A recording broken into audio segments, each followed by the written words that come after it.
peu mouvementé. Est-ce que malgré tout vous avez passé un bon moment? Est-ce que vous avez l'impression d'avoir fait passer des messages surtout? Mais je crois, et puis il y avait une bonne qualité d'écoute, malgré des dissensions politiques qui s'exprimaient, mais je crois qu'il y avait une bonne qualité de débat démocratique. Oui. Il y a, selon un sondage, un jeune sur quatre, enfin il y a un jeune sur quatre qui va aller voter aux élections régionales, c'est dans plus très longtemps maintenant. Qu'est-ce que vous comptez faire pour inciter les trois autres à y aller?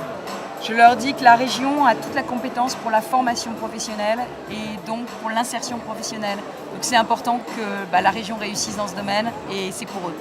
Vous allez faire mentir les sondages? Écoutez, j'espère. Comment juges-tu l'accueil qui a été fait à Valérie Pécresse? Est-ce qu'elle a répondu aux questions? Est-ce qu'elle a su faire passer les messages qu'elle voulait faire passer?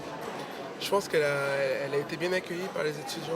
On a bien vu que, malgré l'UNEF qui était là, on a bien vu que les étudiants de droite de Sciences Po étaient présents aussi. Et en tout ce qui concerne les questions, elle a bien répondu. Ce qui concerne les transports, le service minimum, mais aussi logement étudiant. Elle n'a pas souhaité répondre à la polémique d'Élise Soumaré. Elle s'est surtout reconcentrée et recentrée sur ce qui concerne vraiment les franciliens, le transport, le logement et l'emploi. Alors vous avez vivement réagi à la visite de Valérie Pécresse. Une réaction?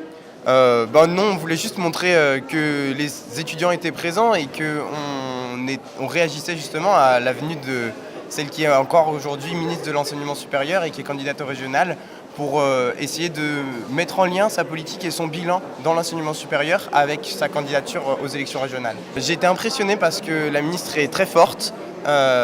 Seulement, dès qu'on rentre dans le fond des dossiers, elle raconte une quantité d'horreurs absolument incommensurables.